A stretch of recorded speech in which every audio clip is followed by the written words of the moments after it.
Hi, hello, and welcome back. Today I'm going to be talking about Black Panther Wakanda Forever, a movie that I saw last week. I know a lot of people have probably already provided spoilers for the movie, but this is going to be sort of a spoilery, sort of a very quick review. I haven't done a review on this channel in quite some time, so just doing this one for the people who might want to know what I thought, which are probably a handful of you. So, Black Panther Wakanda Forever is a movie where I feel like, and many other people have said this, but the context behind the movie, behind the filmmaking, really does add to your experience watching the movie. And I don't think anyone's going into this movie without knowing about the looming elephant in the room and the looming presence and just the overall feeling you're going in of mourning and of sadness over the passing of Chadwick Boseman, who had passed away right before that this movie was even supposed to be made. They had a completely different script with some of the same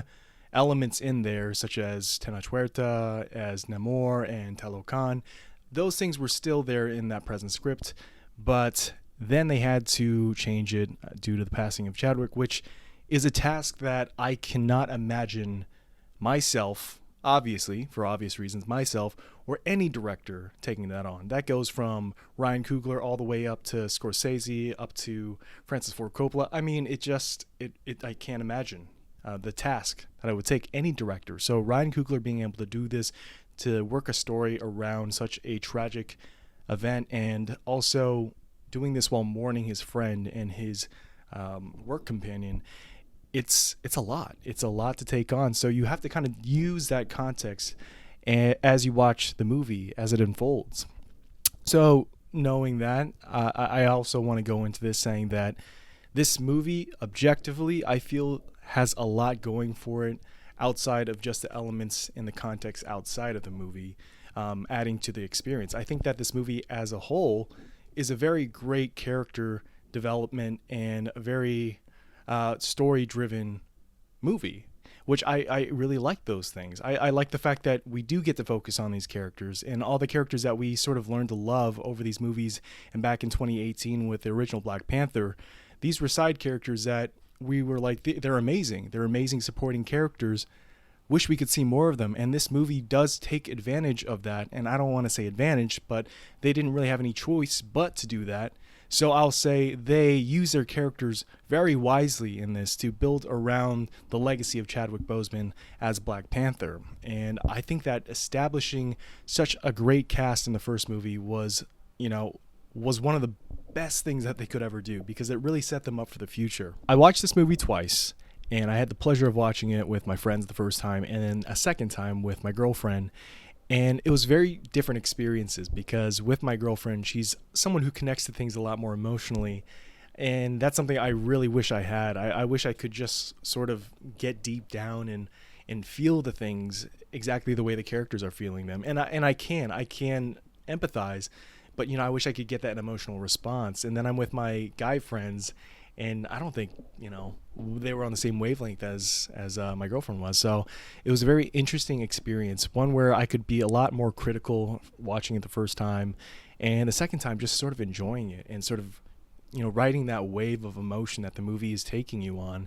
And so this movie does a really great job of introducing Talokan. It does a really great job of establishing or further establishing Wakanda as sort of a character, and this character of Wakanda is mourning in unison, and that's something that's very beautiful. We get to experience the legacy of Chadwick through these characters in a way that feels like it's mirroring reality, where you can't really tell if it's the characters or if it's the actual actors or actresses that are feeling this emotion, which I'm sure it's both. But that's the thing that makes this experience more enriching when you have that context behind it. And I don't know if this is a good parallel to make, but it's sort of like watching The Dark Knight after Heath Ledger had passed, and you feel a different sort of connection to that character. Not that it makes or breaks the character in the movie, or makes it feel like you have to be compelled to like this because of the tragic thing that happened, but you feel this unique connection to it. And it does feel very personal. And I didn't know Chadwick Boseman, obviously, and many of the people who are going to see this movie don't know Chadwick personally, but they know the impact and they know the cultural phenomenon that the Black Panther was. Whether it was your introduction of him in Civil War or whether it was in Black Panther 2018, his legacy and the imprint he had on young children, young black children out there, and adults even, was staggering. It was such a great connection that people felt with this actor and with this character, and it meant so much, and it means so much to other communities outside of those. And so that's why this feels extra meaningful.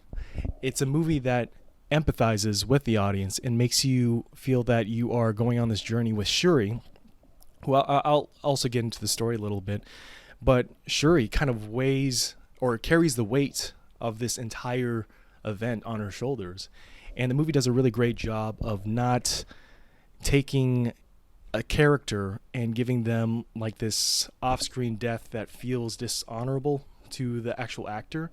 It uses an undisclosed illness, as they say in the movie, to sort of give us the right to mourn for the character. The weight of the passing of Chadwick Boseman or of Black Panther T'Challa, that weight is carried by the performances by Angela Bassett and Letitia Wright as Ramonda and Shuri, respectively. So a lot of that you can feel through the screen, and I feel like everyone on the set knew exactly what they had to bring for this movie. They had to understand that this isn't a movie that's just a sequel to Black Panther. This is a movie that is sort of a passing of the torch and also a goodbye to their friend and coworker.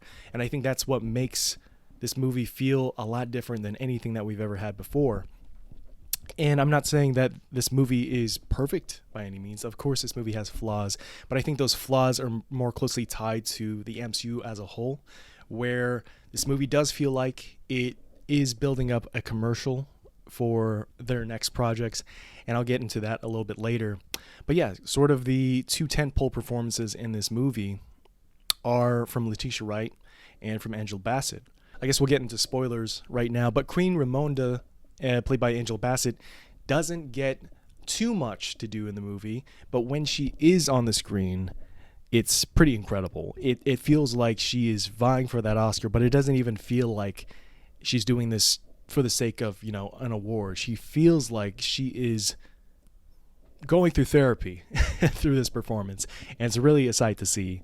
And Letitia Wright as well feels like you're watching someone who is sort of going through their own waves, and it feels like a reflection of what this would be on anyone that was close to Chadwick. And I think that's a really great performance that shouldn't be taken away from her just because of some things that she might have said outside in reality where we live and where we exist.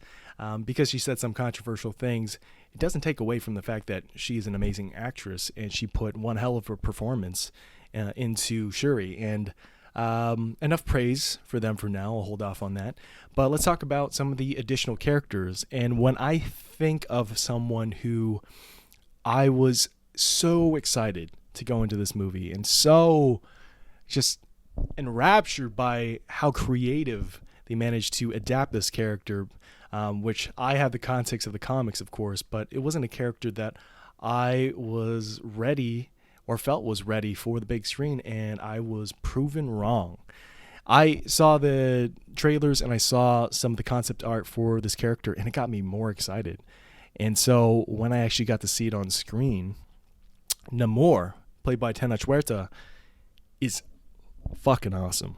What a cool, badass character. And no, not just badass because he can lift really hard or he can fly, which, by the way, the wings on his feet, everyone was like, oh, how do you adapt that on screen? We've seen sillier things.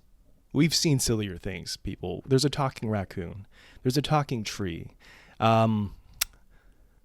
There's talking everything. There's a talking rock.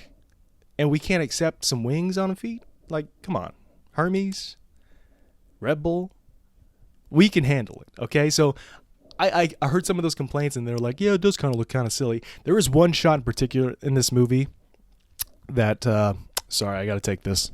Okay, I'm back. So there is this one part in the movie where it's a flashback of Namor as a young boy. And the actor that they chose for him could have given us a little bit more. I feel that there was just kind of like a dead look in the kid's eyes. And I'm never one to knock on a child performance. And I'm not knocking on this child personally. I'm not trying to start beef with a kid. I'm just saying that could have given a little bit more, a little bit dead in the eyes, which I guess kind of goes with the scene because he's watching his homeland, the place of his mother, be torn up, and there's a slave plantation there. That's awful.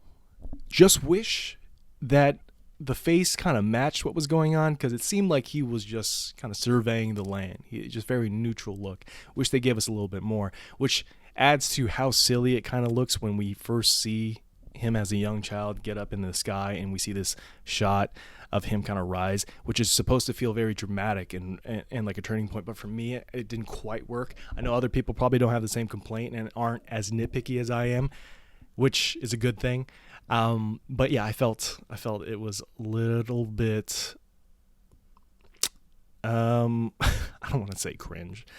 Didn't like it that much. Okay. Didn't like it that much, but that doesn't really mean anything. What matters is that the scene tells you a story about Namor. And I will say that this scene is also attached to a heavy exposition scene given by Tenoch Huerta's character Namor, but I didn't mind it. I was kind of intrigued by it. I did wish they spent a little bit more time. I did wish we didn't have to resort to a long exposition line when Namor takes Shuri down and brings him into his home office, which is actually really cool. There's a bunch of great Aztec art, and he's doing the art in the movie. Like, you can see him, he's actually doing the painting. So the man's a little sophisticated. I mean, that's kind of hot, right? So yeah, I thought that was really cool. But would I think of a better way for them to do exposition and back up that character with a little bit of what am I saying? Give him some backstory. Could I come up with a better method? Holy shit, I cannot talk.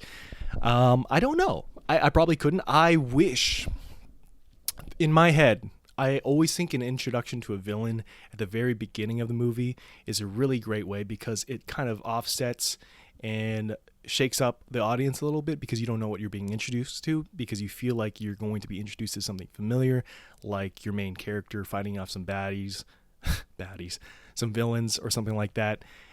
But when a movie opens up with a villain story, it sort of sets you up to feel like the movie is about the villain and how our hero is getting in their way, which I always think is a very interesting way to open up in a movie and make the villain a lot more compelling.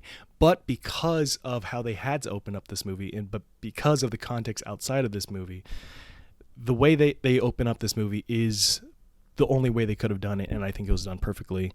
I do wish we spent a little bit more time at the beginning feeling that weight, and it was cool that they did it in a oneer. So they did one shot in the laboratory while Shuri's trying to work up the heart-shaped herb. But yeah, that's the thing. Like, life can go away at any moment, and I do feel like it does carry that sort of sadness with it. And maybe that's just me personally putting my own thoughts onto it. But I think that the way that they did it was perfect. I couldn't have done it any better. I don't know why I keep pulling myself into this like I'm a director. Yeah, I couldn't have done it better. No, I'm just saying I can't imagine if I had the skill set of doing that. So yeah, props to Coogler again. I'm probably just going to be praising Coogler for just the monumental task that this movie was throughout this review. But kind of going on about Tenoch Huerta's performance, the moment the guy shows up on screen and the moment the Talocan people show up on screen, you're like, whoa, this is pretty cool. It feels like a horror film. It feels like the Abyss a little bit. It feels like you're watching the intro to a 90s thriller movie about like sharks or something like that. It feels like Deep Blue Sea, little things like that. The little touches that Ryan Coogler puts in this movie to make you feel the severity of how scary these villains of these Telecom people are super interesting. And I love the way that they adapted Atlantis for this and turned it into Telecom. I think it's a lot more interesting than Aquaman's shiny LED Atlantis. I think that this is a lot more grounded, and the way that they have the set design, or just the design overall of Telecom, is gorgeous. Like, you have this underwater pyramid and this artificial sun comes up. I thought that was such a great concept to introduce how is light brought into this world, and just that journey that Namor takes Shuri as they go through the current and are flying or swimming through Talokan and being introduced to the people. I thought that was well done, and the parallel at the end between Namor and Shuri when they're fighting, and you see those flashbacks and the parallels between Wakanda and Talokan. Wonderfully done. Exactly what I wanted for a confrontation, to be more about what they have in common than what they don't have in common. And I like the thing that these movies have done, Black Panther and Wakanda Forever, the parallel between the hero and the villain, as well as showing that they're not too far off from each other, but that they just have different ideas of what good world is, I guess, or what their ideals are very much opposing to each other, but they have very similar ideas for their own people. They just want to see peace and prosperity amongst their people, and that's what they care about. And so I think that's something that I really love about Coogler, where he does establish that community at its heart is what makes these movies set apart from everything else. Because you can't say that about Thor. Like, Asgard is not a place, it's a people. Who the fuck are these people? I don't know. What? Like Heimdall's son? Axel? All those little kids? Maybe this is a spoiler for Thor Love and Thunder, a movie I didn't really care much about.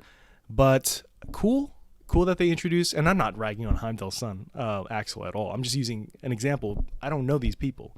Like, I don't really care too much about Asgardian people as much as I care about the people of Wakanda. And it's because Coogler had set out to make us, the audience, care for Wakanda and care for the community that they built. And they show it through how our characters, the heroes, give a shit about their community and how they want to maintain peace and how they want to keep them out of the reach of us, the U.S., or any other warring nations that might try to come and take their resources. So I think that's a very great thing about these movies that carries on in this one. So yeah, but yeah, more about Tenoch Huerta. I think that the scenes that he has with Shuri are some of the best.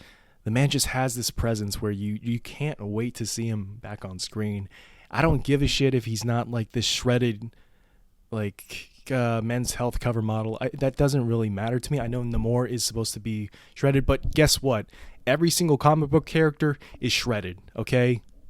I can think of some that are meant to be bigger, carry some fat on them, but that's mostly to add to whatever their ability is, or supposed to be a reflection of their character. So unless your name is the Blob, or Blob, or unless you are, what's another character that's big? Blob's all I got right now. I'm sorry. I know there's more, but unless your physique is tied to whatever your ability is, or supposed to be used for comedic effect, like, I don't know, Foggy Nelson, Daredevil sidekick, then I don't think it really matters in the MCU. And it doesn't even matter in the comics, to be honest. We're just kind of associating these characters to what they look like in the comics, and we want it to be so honoring to the comics, but sometimes we don't need to do that. Sometimes it's not healthy. Sometimes it's not healthy for real people to look that way. I'm sure every actor who has gone on to do a role within the MCU kind of dreaded the process. Maybe there are some who, like Chris Hemsworth, who likes to sell his fitness app or whatever, and it's literally tied to his income. Yeah, maybe he enjoys doing it because he's making a lot of money out of it besides the money he makes for the movie. But Chris Evans, I don't think he's like loving to get into shape for those movies. I don't think Chadwick was someone who was like, yeah, I can't wait to do like my fitness thing. Like, I'm sure he wanted to do other things and spend time with, his friends and family. And that goes for everyone else, And Robert Downey Jr., he was like, what? At most, I'm going to be wearing a tank top for the first two movies, and then after that, I'm just going to be in a suit, fully clothed. Like, I'm pretty sure he was like, yeah, I'm over this shit. Yeah, in terms of fitness and this idea that we've created in terms of Hollywood and just the sexualization that we have on characters just because that's how they are presented in the comic counterparts, doesn't matter too much. I mean, the guy was in really good shape. Tenoch Huerta, I think he was he's obviously way better shape than I am in, but he wasn't like Chris Hemsworth, like you can see all 12 abs going down to his dick and balls. Like we didn't need to get to that level. So anyways, weird tangent.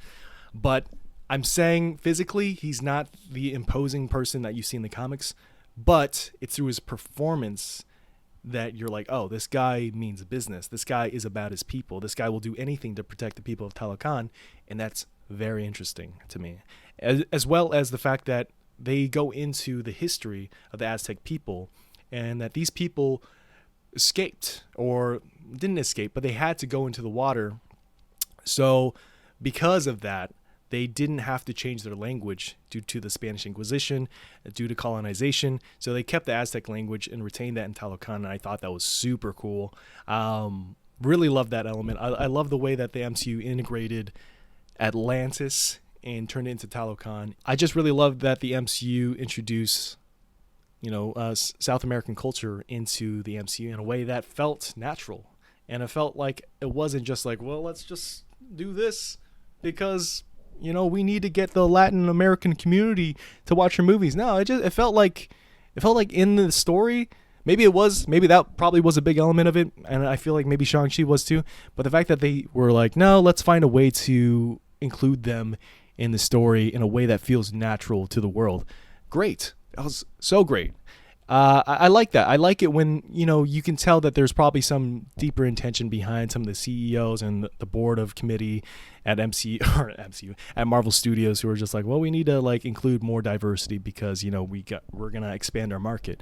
Sure, that's a part of it. But when they do it in a way where you feel like the writers actually gave a shit and you feel like the creators were like, okay, well, maybe that's your agenda, but we're going to create a world that feels like it reaches an audience and makes them feel like they're being included in this in a way that's so profound and so deep that, people who are outside of that culture are going to be interested in it because it honors that. And I'm not one to speak for anyone who has any roots in Latin America, obviously, or South America. So yeah, I can't speak for that, but I felt like it did a really good job, made me a lot more interested in kind of everything that was going into this movie, behind the stories behind the costume design, the stories behind the set design, and all the artistic influences that went into making this movie and setting up Talocan, as well as Wakanda. But yeah, that's enough about Talocan and Namor. Let's talk a little bit more about some of the side characters in this, and then eventually I will get into some of the things that I felt, let me turn my lights back on. Then I'll get a little bit more into the things I think should have been excluded from this movie. Yeah, there are more than a few things, but I'll try to sum them up pretty briefly because overall I really enjoy this movie. But anyways, getting back to some of the side characters, Okoye, fucking phenomenal, dude. I wish she had more to do in the third act. I wish it was not just her relegated to being, warrior head of security lady. I just wish that she had more to do because she had a very emotional moment with Ramonda, and she was fired from her position in the Dora Milaje, and could have done a lot more with that. Her retiring and then her coming out of retiring, I feel like that could have been built up a little bit more. But yeah, Okoye's performance in this movie, she is both funny, she's both strong as shit, and she is so fun to watch. One of the best sequences in this movie, I think, is the fight on the bridge between Okoye and Atuma. That scene, I was like, yes. Atuma, badass. Namora, badass. I love the henchmen in this movie. Even they're like, oh, I want to see more of these guys. So yeah, that conflict between Atuma and that sort of ongoing fight that they have at the end of the movie, sure, it's fun, but it's not as good as the first time that they fight each other. So I kind of wish that was a little bit more focused on, as well as giving Okoye a little bit more to do, some more emotional scenes other than her just kind of trying to figure out who else are going to be the Midnight Angels, which, yeah, that's one of the things I don't like about this movie. The Midnight Angel costume, it's not good. It's not very good. It looks pretty bad. I know it honors the comics, but not everything needs to honor the comics to a T. Some things just don't need to be adapted for live action. You don't have to have everything. I feel like comic book readers and who are also fans of the MCU are getting a little bit greedy. But I feel like that was just something that the studio execs were like, well, we got to put that in there because comic book fans are going to like it. Yeah, not all of us liked it, okay? So, I don't know. Some people might feel differently. This is just my opinion. But wasn't a fan. I like Okoye as a character. I don't need her to be in this mech suit or anything. I don't need her to be Iron Man 3.0. Speaking of, that's another thing I'll get into later. But yeah, I didn't need that. There were so many flying suits in this movie and so many like big abilities and stuff. I was like, let's keep it simple. Let's not ground, but get things a little bit closer to the ground. This is a comic book movie. Not everything can be super grounded, but like let's get it back to just physicality and brutality. I really like that. I like it when it feels like it's a bare knuckle brawl between the characters because then it feels more personal. So anyways, that aside, Okoye is great. M'Baku, fucking fantastic. Winston Duke is one of my favorite actors working today. Everything I've seen him in has been really good, except that Spencer Confidential movie. But overall, that movie just was bad. So it wasn't Winston Duke's fault. But Winston Duke, man, what a fucking presence this guy has. The moment he walks into a room, you're like, yeah, this guy fucks. And you're like, yeah, I want to be friends with this guy. This guy seems cool. Like the moment he walks in with that carrot and he just takes a bite out of it, I'm like, man, he can break my back like he broke that carrot, if you know what I mean.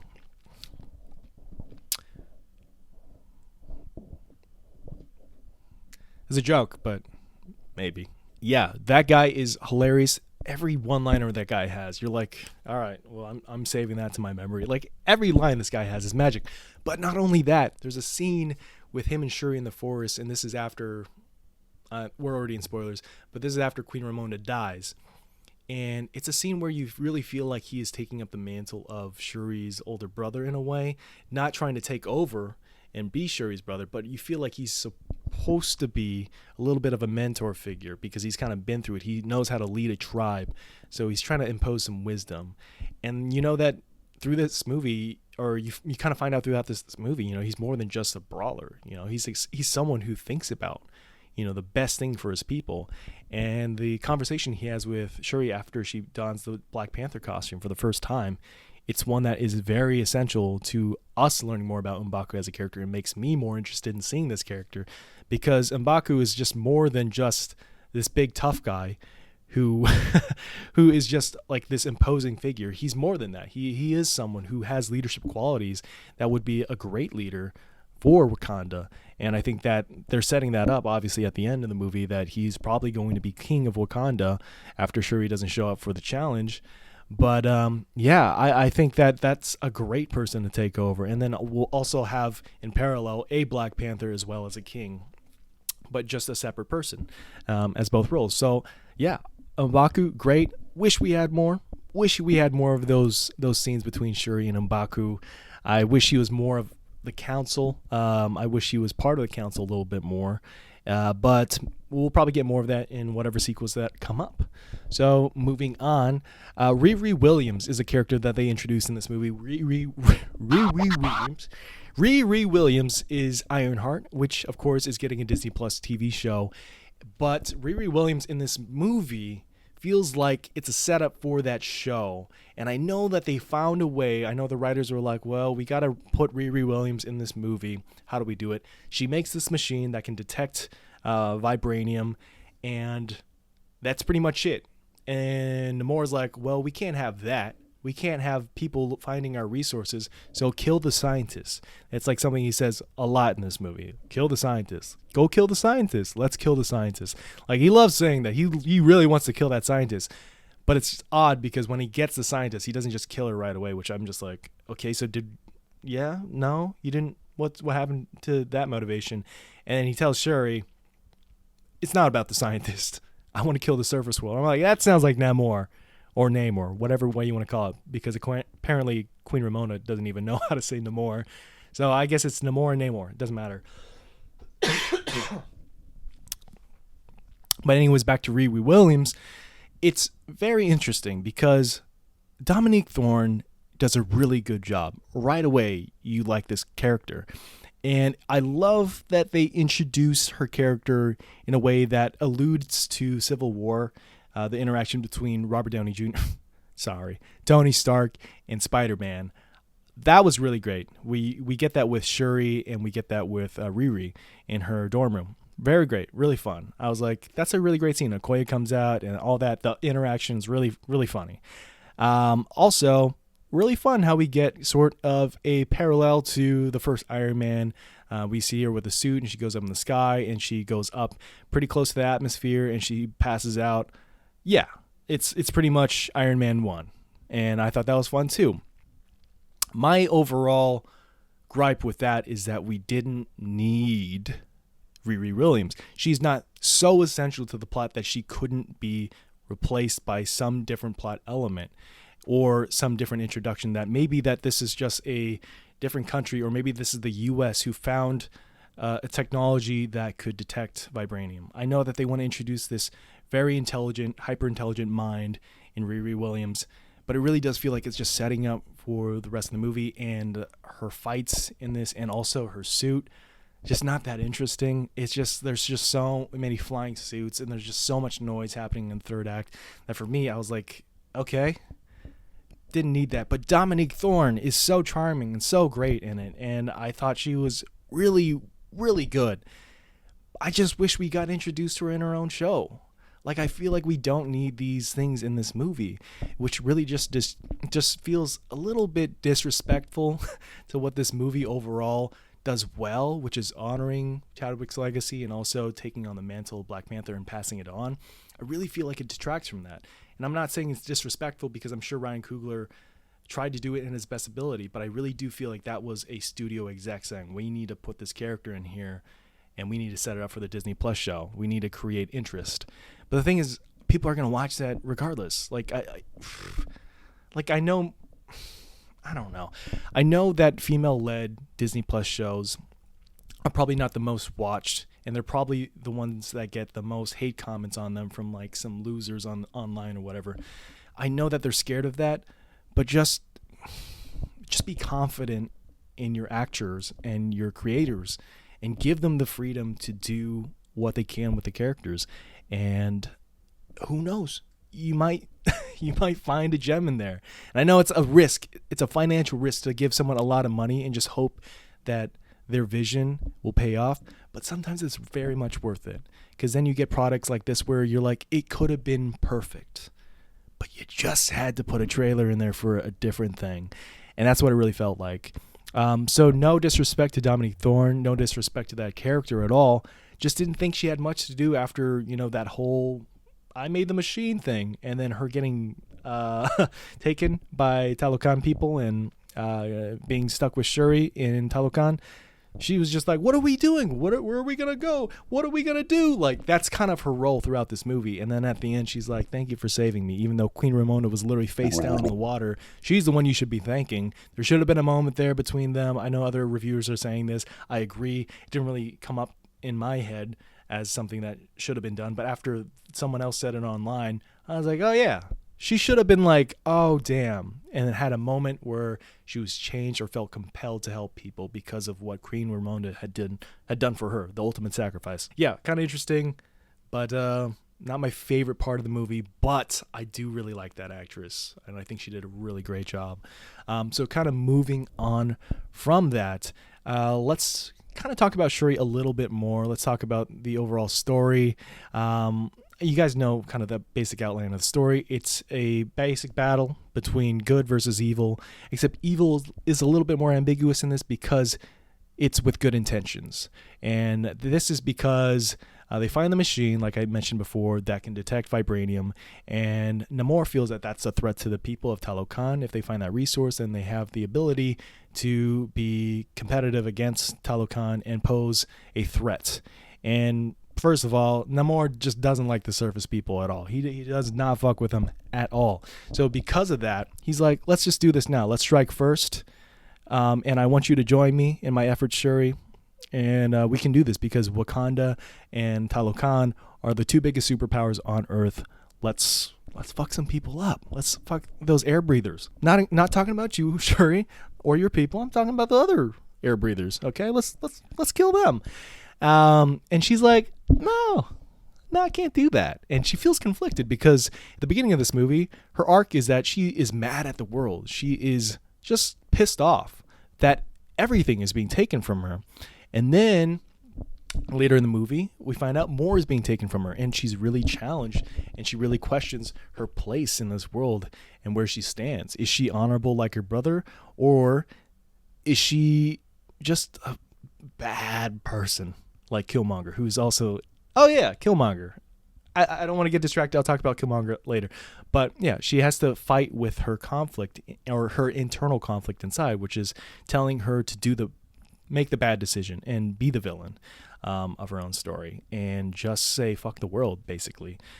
And I thought that was really cool. I thought that was a really cool thing and a really great journey where we do get that payoff, and then we get her direct quote from Civil War, which Black Panther says to Daniel Bruhl. Why am I forgetting the character's name?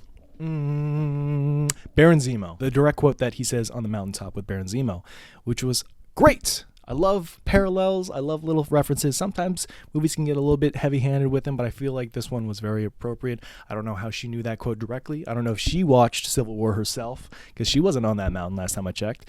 But let's just say Chadwick or T'Challa had said that to her as a young kid or imbued that into her. So whatever. Let's not scrutinize. Let's not get into this too deep.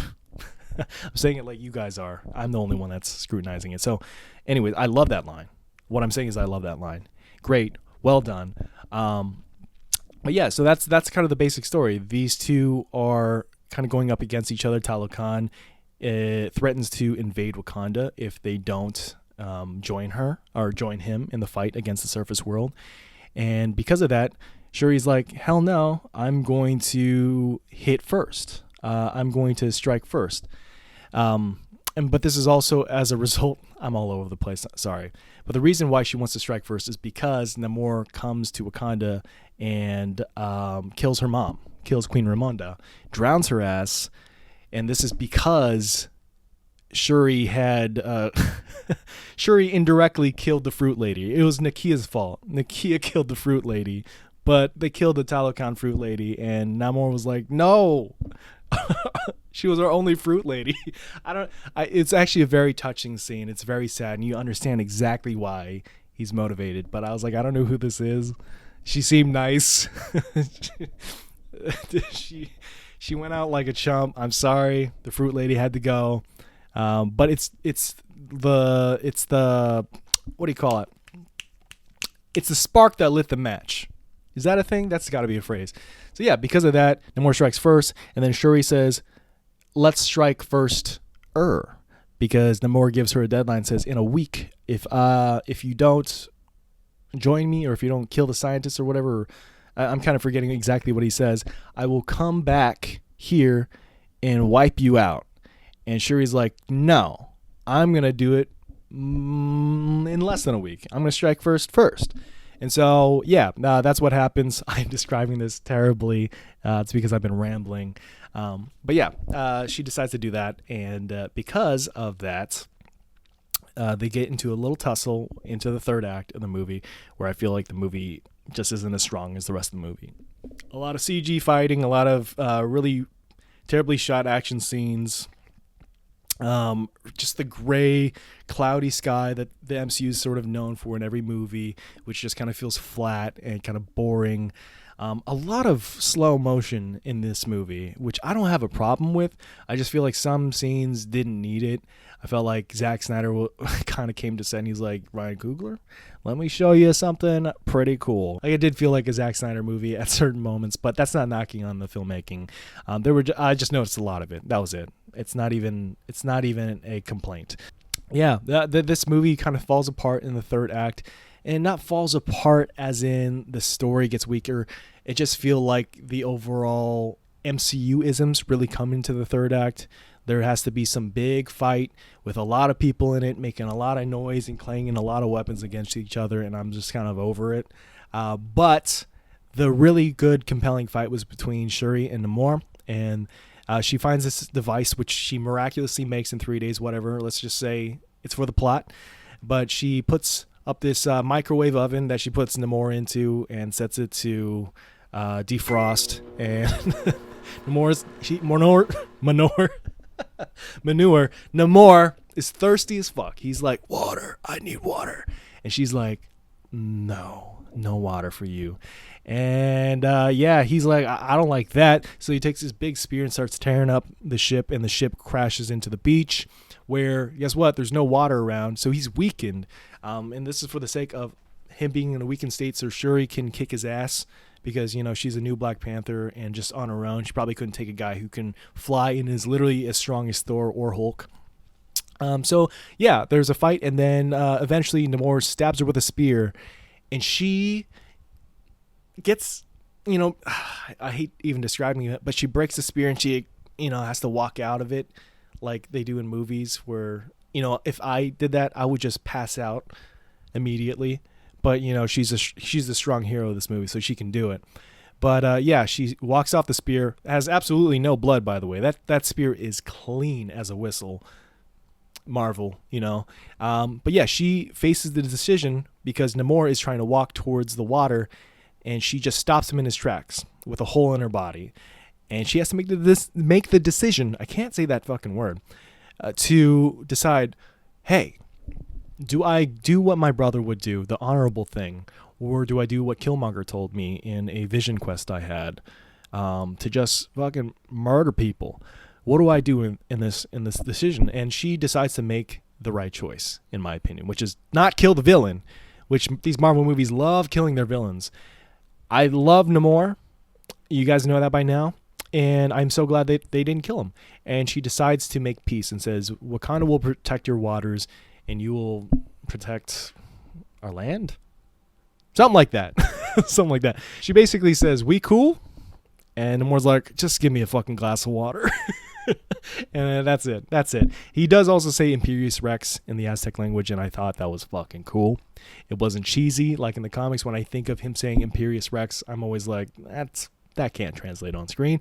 But they did it, and it felt cool. It felt like him psyching himself up and getting ready to like end her or just end his own life. I thought that was really great. Overall, had a really good time with this movie. I will mention Killmonger because I said I would mention that earlier. But Killmonger shows up in this. Shuri takes the heart-shaped herb and becomes a new Black Panther. And when she does that, she thinks she's going to see her mom because her mom dies before this. Like I said, I'm all over the place. This is just stream of consciousness. She thinks she's going to see her mom because she sees some hair behind the throne. She's like, oh, Mom. And it's not her mom. Guess who it is? I already told you. It's Killmonger. It's Michael B. Jordan giving one hell of a performance once again. And he's like, yo, let's burn this place. The place is already on fire. Like, I already started the fire. So we're good. All we have to do is just, like, leave the castle. Let's burn the world. Like, you think like me. And he was, like, roasting her brother, too, which was kind of rude. But, that's very in character for Killmonger. So he was just like, your brother was, like, too nice. And I'm mean. And I have abs. And she was like, I don't agree with that. You do have abs, but I don't agree with everything else. And I thought that was like a really great scene because it throws the audience off guard, but it also is a perfect reflection of Shuri's conflict throughout the movie. She's becoming more like Killmonger, starting to think more like him, but she'll never become him. We know that as the audience, but we need her to be pulled to the light and remember who she is, which there's a literal remember who you are scene with Queen Ramonda showing up as a vision, and it reminds me of Mufasa telling that to Simba in The Lion King. But yeah, that's it. That's all I will say about the things I really liked about the movie. I liked the movie a lot. Like, this is a strong like, almost love this movie. But there are some things. First, I already mentioned the Riri Williams thing. Felt like a trailer for the movie. Then there's the Everett Ross and Allegra De Fontaine, Madame Hydra. There's that. I just feel like, again, I know what they were trying to do. I know that the world politics surrounding the story of Wakanda and the death of T'Challa in the story, it does matter, and the whole UN scene is very necessary, and how everything's kind of closing in on Wakanda. But do I feel that Everett Ross had much to do in this movie? Not really. Like, we could have just felt the pressure of the outside world coming in on Wakanda and Talokan without these characters really needing to be there. I don't know how I would do it, but I just felt like this was also a setup for the Thunderbolts. I don't know how, but they didn't really get much to do. Like, there isn't much to be said about what Everett Ross's character goes through, other than he is talking to Queen Ramonda throughout this movie, and then he gets arrested, and then he gets broken out by the Midnight Angel, or Okoye. So I felt like very unnecessary, and it felt really weird to see Julia Louis-Dreyfus, who I still am not getting used to seeing her in these movies, because I feel like they really haven't done much with her. I love that actress. I love her to death. But still, I'm just like, what is your place in these movies? What do you do? You're like the head of the CIA. Okay, I guess. Why should I care? Like, I just didn't feel like it needed to be in the movie. I feel like that's a good 10 minutes that could have been dedicated to something else. And yeah, that's another thing I'll get into this movie about. Another thing I didn't like was the pacing of this movie sometimes. I feel like this movie was like, we are over 3 hours right now on the cutting room floor. They probably had like 4 hours of footage that they had to cut down to make it 2 hours and 40 minutes. And I feel like they were just picking and choosing. And there are certain scenes where I'm like, yes, hold this scene. Let us feel the moment. But then they just cut, where it's just like, oh, because they have to take us back to Talokan. They have to remind us here. But then there are scenes in Talokan where I'm like, yes, hold that. Stay right there with these two characters. Hold that moment. Let it breathe. And then, no, we got to go back to Everett Ross, who's on his phone with his Kimoyo beads. And I'm like, come on. Like, I really feel like this movie was trying to squeeze in things in this movie that didn't need to be there. I think Riri Williams could have been cut. Everett Ross should have been cut. And the Midnight Angels thing didn't really need to be there. I'm not saying that added a lot of screen time, but that could have been cut. As well as the blah, blah, blah, blah for De Fontaine, Madame Hydra. That could have been cut as well. And I think that would have shaved maybe a good 15 to 20 minutes, maybe. And we could have got, 15 to 20 minutes longer of, some scenes with M'Baku, some scenes with Okoye, maybe some more scenes of M'Baku being counsel to Shuri, maybe one more scene with Queen Ramonda, maybe a different way to just show her death, because I feel like it happens abruptly. And I know it's supposed to feel like a big impact in the movie, but I didn't quite feel it. I felt like it was like a passing moment. And for the performance that Angela Bassett puts in this movie, I feel like she deserved a better passing. So, yeah, there's that. As well as maybe more scenes with Tenoch Huerta's Namor. That's because for me personally, I just loved seeing that character. I fell in love with that character immediately. Loved it. Loved that world. Wish we could have explored Talokan a little bit more. Maybe Shuri talks to some of the locals. Maybe like something like that. Just give us a little bit more. Make us really feel why he's fighting so hard for this. Oops. So, yeah. It's a far from perfect movie because of those elements and the MCU-isms of this. Yes, this movie can also look a little bit ugly sometimes, but also this movie looks gorgeous sometimes. It's like, I feel like the DP for these movies has like a main DP, and then they have like some guy who's benched most of the time when the DP is like taking shit or something, and they're like, okay, we'll shoot this shot. He's like, okay, and he uses his Marvel filter on the movie, and you're like, ugh, that's how you want to shoot that? Like just flat and okay. And so I feel like the movie has like conflicting visual imagery where you're like, oh, this is gorgeous, and then it just transitions to another shot, and it's just like a flat, wide shot with all three characters like kind of standing in the same room with this like vague, like gray behind them, and you're like, what happened to the other guy? Oh, he was taking a shit? Oh, my bad. Like, I don't know how to say it respectfully. I'm sure it was a hard process, and I would never knock the CG artists on this because they are probably overworked doing so many different projects all at once, so it's not on them. I just wish the movie visually was consistent. I would love that. That would be great. It's not what we got. That's fine. I just wish it was better, you know? So yeah, I think this whole video is rude. I think this whole video has probably been blurry. I thought it was in focus, but if it's not, I apologize. I'll probably put something at the beginning of the video if it is out of focus. If it's in focus, I did a good job. So, yeah. But yeah, overall, what would I score the movie? I feel like scoring movies is so difficult because it's weird because the letterbox goes out of 5 stars. And then most people, like to do 10 stars because it gives a little bit more leeway. But if you give something 4 stars, that's basically giving it 8 stars. And I don't quite feel that this is a 4-star movie, because I would give it an 8 out of 10 is what I'm saying. I would give it an 8 out of 10. But that would make it a 4 out of 5, right? If we're just doing math here. But I feel like a 4 out of 5 is like stronger than an 8 out of 10, even though it's the same thing. So, I'm overthinking this. 8 out of 10. I would give this. I like this more than the first Black Panther, which is another conflicting thing because that first Black Panther had Chadwick. But I feel like as a movie and thematically and visually, I think that this movie is a lot more consistent. And I think that the characters get a lot more to do, the side characters. And I think that Shuri's journey is very compelling.